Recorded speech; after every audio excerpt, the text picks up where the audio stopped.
So today's video is going to be a true crime missing persons video.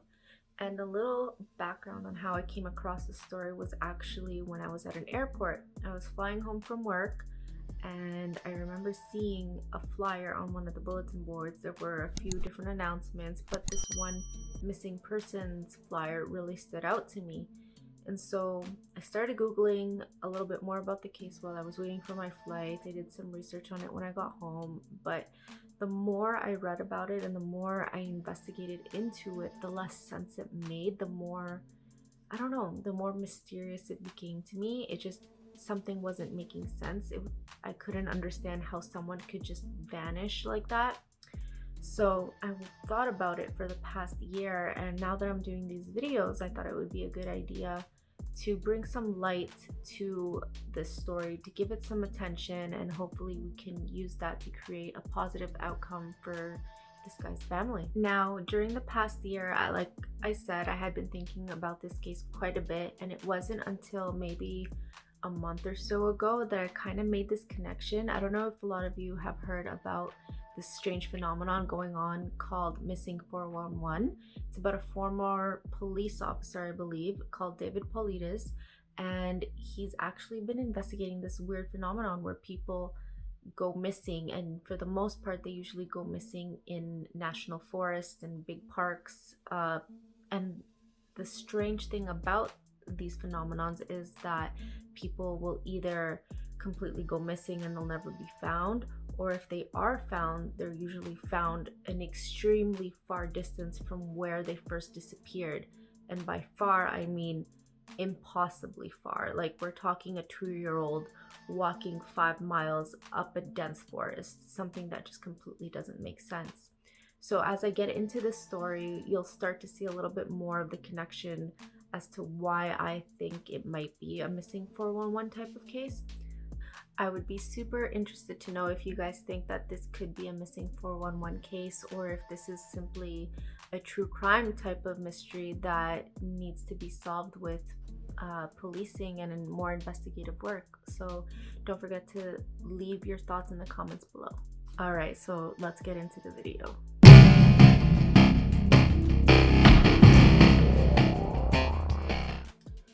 So on February 17th, 2018, a man named Ryan Shtuka disappeared from a ski resort and has never been found. And to this day, even 3 years, almost 3 years later now, there's been no sign of where he could have been. There's been no sign of his body.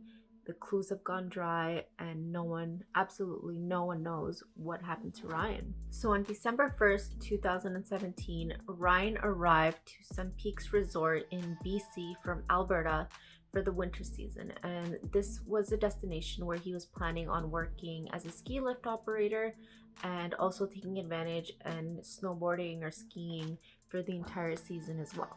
It was reported on Friday, February 16th, this was the last day anyone saw Ryan alive, that after he had finished work, he had gone home to the place that he was renting out with a few of his roommates.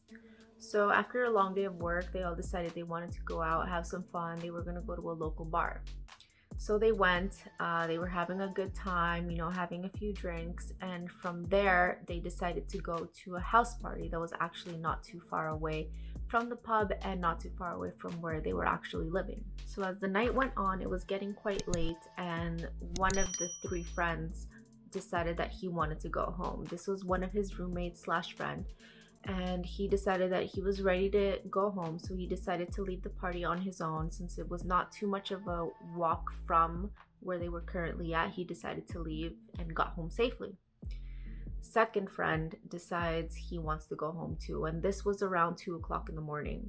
And Ryan had noticed that he was getting ready to leave, so he thought, okay, might as well go with him. But this is where things start to get a little bit strange. His friend didn't actually wait for Ryan to go with him. The last time he saw him, he was inside the house. He was getting ready to go, putting on his jacket and his boots, but he didn't actually wait for him. The second friend had actually just decided to leave, and he figured that because Ryan was actually getting ready, he wouldn't be too far behind him, and he figured they would meet up along the way home. So this was reported to have happened at approximately 2:10 in the morning. Now, when I was doing some research, I came across conflicting reports as to how long the actual walk was from the house party to their actual home. I saw a few reports stating that the walk would have been 5 minutes max, and then I saw a few other reports saying it was about a 20-minute walk. So there is a little bit of conflict there, but nonetheless, it wasn't too much of a walk for a grown man to do on his own. So that evening, no one reported him missing. I'm not sure what happened. I tried to look for information on whether or not anyone realized he was missing that evening when he didn't show up at home, but there was no clear information on that. I'm not sure if that's something that they're withholding from the public or it's just information that they're choosing not to disclose. But Ryan wasn't reported as missing until the following day when he didn't show up for work, which was very out of character for him. So when his friends realized that Ryan was a no-show at work and they couldn't get in touch with him, they decided to report him missing. And later that day, one of his friends had actually also texted Ryan's parents to let him know that he was missing, and that's when his parents called the police. Immediately, the police start searching for him, and this wasn't a light search. There were people, like groups of people searching the forest, searching the resort. There were helicopters, there were drones, there were canine units, infrared cameras, anything you could think of. There was a massive search going on for Ryan. It was very out of character for him to simply disappear, to not contact anyone that he knew and let them know where he was. Now, Ryan was approximately 6 feet tall and 180 pounds. So he was not a small guy. You know, if there's a massive search party going on, you would think it would be a little bit easier to spot someone of that size. But since that day, since that night he went missing, he has never been seen since. Now, there's quite a few theories about what happened to Ryan, including the 411 case that I think could be an explanation for what happened here. Even though we don't actually know what happens to missing 411 people, this is a case that has a lot of similarities to that. So when people go missing in 411 cases, they're usually in an area that's densely forested, in a park, some sort of hiking trail. And if you've been to BC, if you live in the area or if you visited, BC is home to many ski resorts, and that's because of all the mountains. Now, if you go to any of these ski resorts, you'll be able to see how thick the forests are. The pine trees grow so tall, especially in the winter with all the snow. It's very easy for someone to go missing there.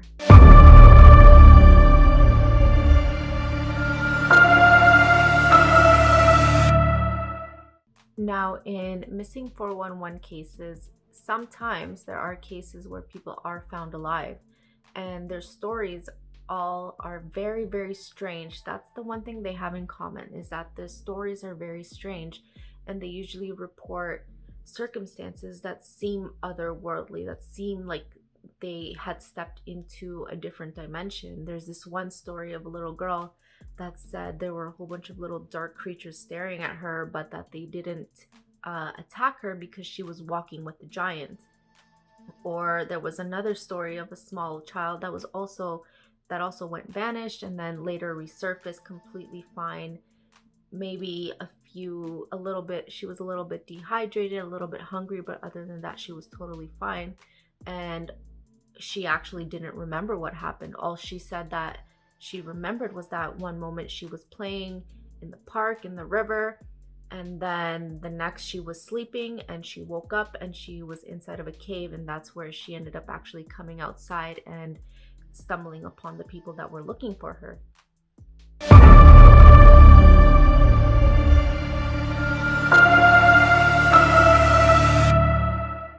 The second theory in the Ryan case is that he actually got lost and succumbed to the winter elements. So winter in Canada is abnormally cold. Like, we're talking -20, -30, even -40 degrees Celsius weather, especially when you're up high in the mountains. It gets much colder there.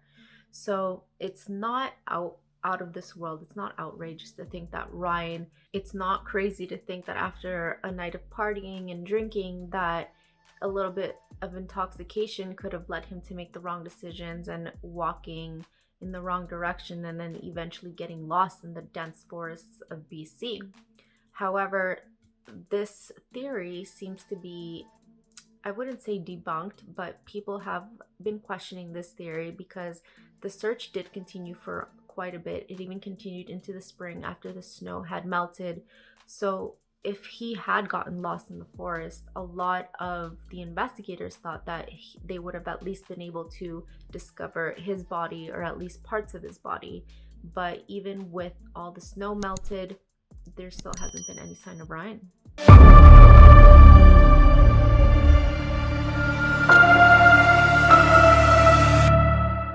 The third theory is that he was attacked by a wild animal. So in the mountains in BC, there are quite a lot of bears. There's a lot of cougars, mountain lions. So it's not uncommon to think that someone could get attacked and then dragged off by one of these wild animals. However, this theory is also not a huge favorite amongst investigators because, first of all, during the initial stage of the searches, they had canines, and none of these animals were able to pick up on Ryan's scent or any blood. Secondly, when someone is attacked by an animal, you'll often find signs of blood, or you'll find signs of ripped clothing, shoes, stuff that was ripped apart and left behind, but nothing of Ryan has ever been found.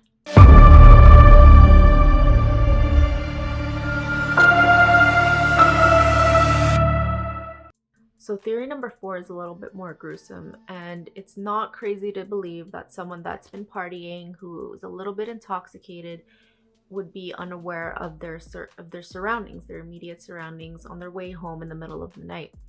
So some people believe that Ryan could have been hit by a car, and as this person realizes that he's hit someone with the car, is afraid of what's going to happen to them, so they think that this person might have picked up Ryan's body and driven off and dumped him somewhere else where he would never be found. The problem with this theory is that being in such a touristy area of the province, there were quite a bit of police in the area. So if something like that would have happened, it's likely that it could have been seen, but because it was so late, it was around 2 o'clock in the morning, it's also not impossible to believe that no one could have been around when something like this happened.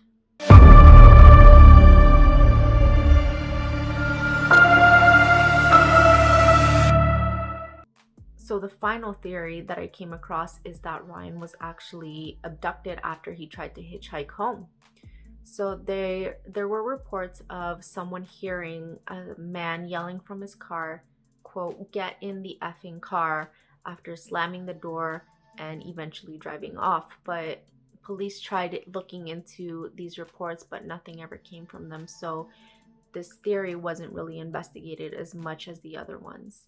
So what do you guys think happened to Ryan? Is this another case of missing 411, an unexplained strange phenomenon? Was this an unfortunate animal incident, or was this something more dark and sinister and someone actually did commit a hit and run crime and is now covering it up? Regardless of what you guys think, if you've heard anything about Ryan, if you've seen anything, if you have any tips, I'm sure his family would appreciate it if you guys reported it. I'm gonna leave all of the contact info and his website in the description box. So if you have anything valuable to add, I would highly recommend that you please send in those tips. That's it for today's video. So if you are a fan of the strange, the paranormal, true crime, the unexplained, then please subscribe, and I will see you in the next video.